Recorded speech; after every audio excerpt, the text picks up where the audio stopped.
Hello everybody and welcome back to the Fantasy Factory, this time for week 5. And I have a very special guest with me. That is Justin Herbert here on the Fantasy Factory wall. Yes, he is a part of my primary league. Very excited. Love to have Sunshine on my side. He is my fantasy guy. I have had him for who knows how long. Very excited. So I have a lot of energy today because I have Justin Herbert with me. So we are going to be doing an edition of the stocks. Yes, we are doing an edition of the stocks. And the reason why we are doing an edition of the stocks is because we're getting a lot of trades coming in now. The season is really churning up now. And a lot of people are really starting to evaluate their rosters, whether or not it's worth it. I can tell you from my league, my primary one, my 12-team league, whoo, boy, that free agency pool is very shallow, so therefore we are not going to be doing any sleepers. I got 8 guys for you, though. 8, count them, 8, infinity symbol on the side. 8 guys that we are going to do a buy, sell, or hold for, and we are going to start with Tyler Higby. Now, anybody who was watching MNF, you are going to know 100% why I have Tyler Higby as a buy. If you are in a position of weakness, tight end is a position of weakness for a lot of people. Tyler Higby is going to have a ton. You can see here, roster-wise, you're probably not getting him from waivers, but if you look over here, look at that target share between him and Cooper Kupp. 33 targets in the Monday Night Football game. I mean, there is clear that he is the number 2 behind Kupp. He is getting a solid amount of target share. His fantasy output has been really solid. If you can get him anywhere between 8 to 12 points consistently for a tight end, that is why I have Tyler Higby as a buy. Next up, and that is where this comes in. I am a dyed-in-the-wool Bears fan. I love the Chicago Bears. What I don't love is Justin Fields as a quarterback, not only for my team, but for fantasy purposes. This one is obviously a clear, not a hold, a sell. Yes, Justin Fields is a sell, and I would actually go as far as to say a drop.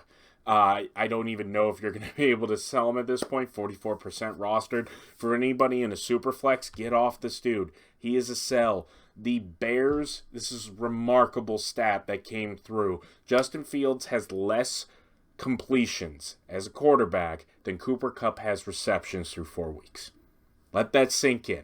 Cooper Kupp, on his own, has been more productive than the entirety of the Bears' passing attack under Justin Fields.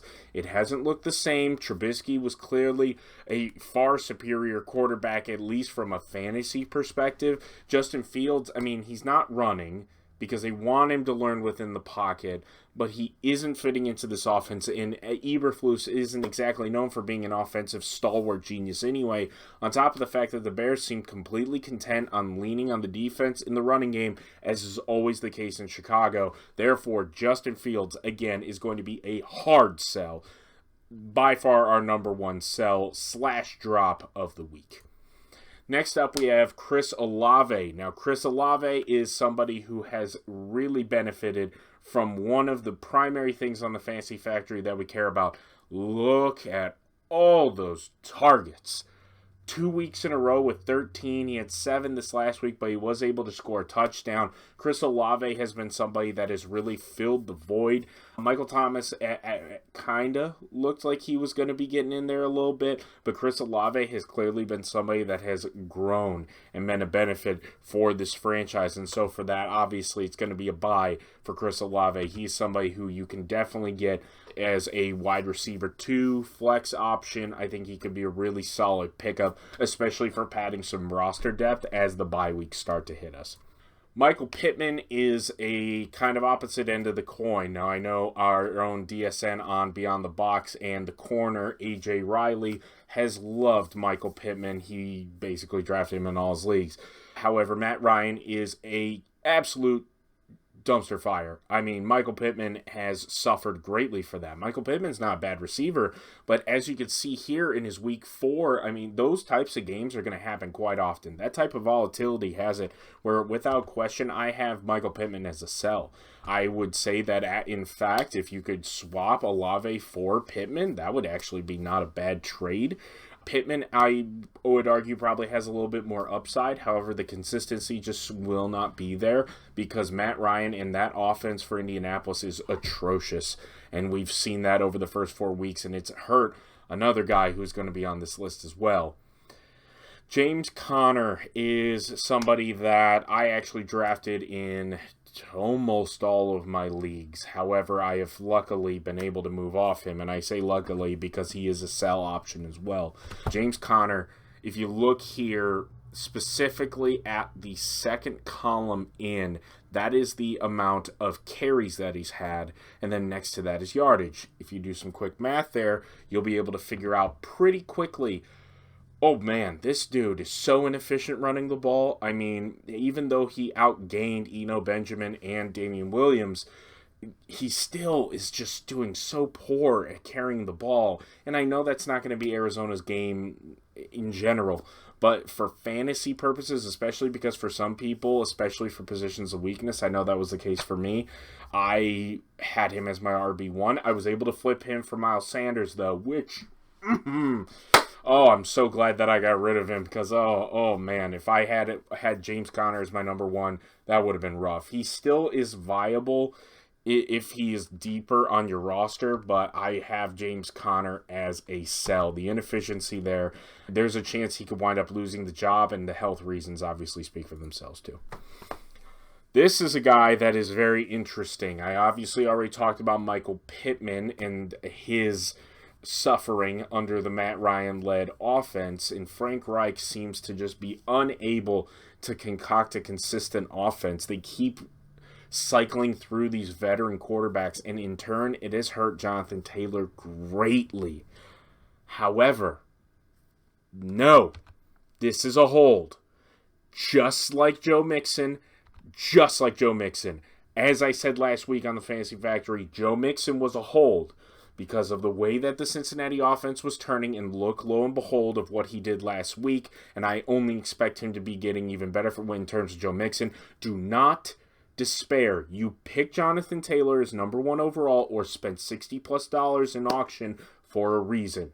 Hold. Again, I'm going to put in letters. Hold. Keep the line. This dude is absolutely worth it. His numbers being so poor is not on him. It is on the Indianapolis Colts having a feckless offense with Matt Ryan. Matt Ryan is hurting this dude's fantasy value. There is no question. However, that does not mean Jonathan Taylor isn't going to get his. You are looking at the carry count here, and if he's breaking anything like he did last year, again, for an entire season, over 300 carries, Jonathan Taylor was averaging over 5 yards per carry. There is a reason why I have praised this dude as the number one running back in the NFL, and for fantasy purposes, I had him number one with a bullet. Do not fret on this. He is not going to be this poor moving forward. There's just no way. The dude is getting the volume. The offense has just been absolutely terrible, and there's nothing you can do about that for now except, again, to hold on Jonathan Taylor. Hold. Now, here is a guy who, ownership-wise, has been really highly touted. However, there's been a clear shift.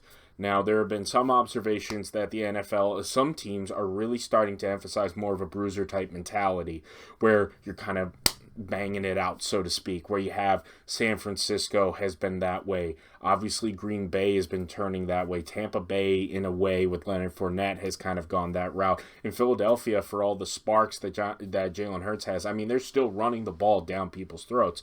And the reason why I say this trend is because I do have Aaron Rodgers as a sell. There is bias. I understand.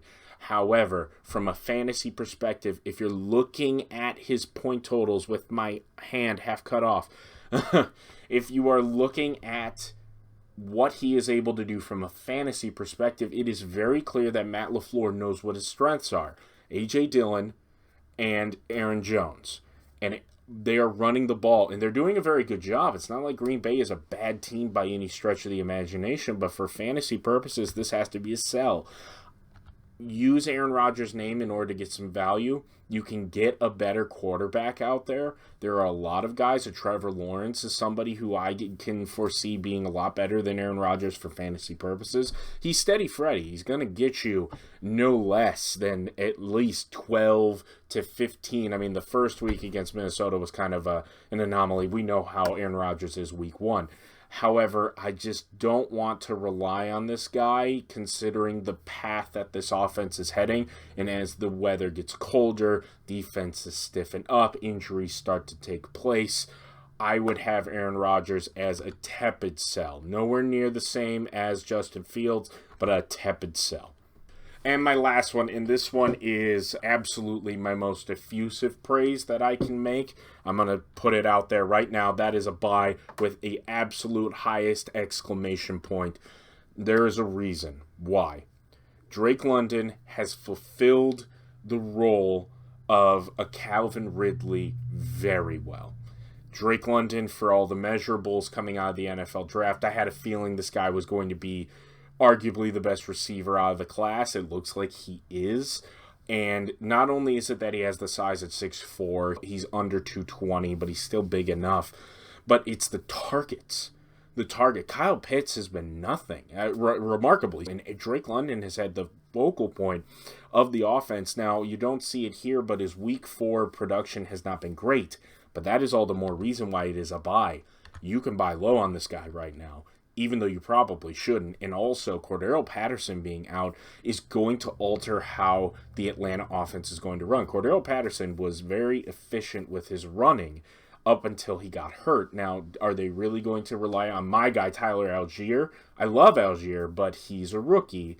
And I don't suspect that Atlanta is going to be in a lot of situations where they can comfortably run the ball that much. If they do, it'll be a surprise. But Marcus Mariota clearly likes this guy. That last game that they had against Cleveland was a much more of a grinded out kind of performance. I fully suspect Drake London to be above 10 targets in their upcoming matchup and moving forward. And without Cordero Patterson to take more of those chunk running plays, I suspect that Atlanta is going to be airing it out more, which can also help Kyle Pitts. But as we've seen, Pitts has no draw away from London. London is getting his, and he is absolutely a wide receiver 1 start for me, and he is somebody who you can absolutely buy at great value. And so for that, Drake London is my absolute number 1 buy of the week here on the Fantasy Factory. So, just summarizing it up here, going real quick, rapid fire. We have Tyler Higby, which is at a buy. We have Justin Fields at a sell/drop. We have Chris Olave at a buy. We have Michael Pittman at a sell. We have James Conner at a sell. We have Jonathan Taylor at an absolute hold. Hold the line on that one. We have Aaron Rodgers at a tepid sell. If you can flip it for like a Trevor Lawrence, I would. And then also Drake London, the absolute number 1 buy of the week. This was the Week 5 Fantasy Factory, folks. Thank you so much for sticking along with me here. And please, any trade questions that you have, drop them in whatever chat on whatever social media this winds up in. Thank you, everybody. Have a great week. And for my opponents, I hope your players don't score.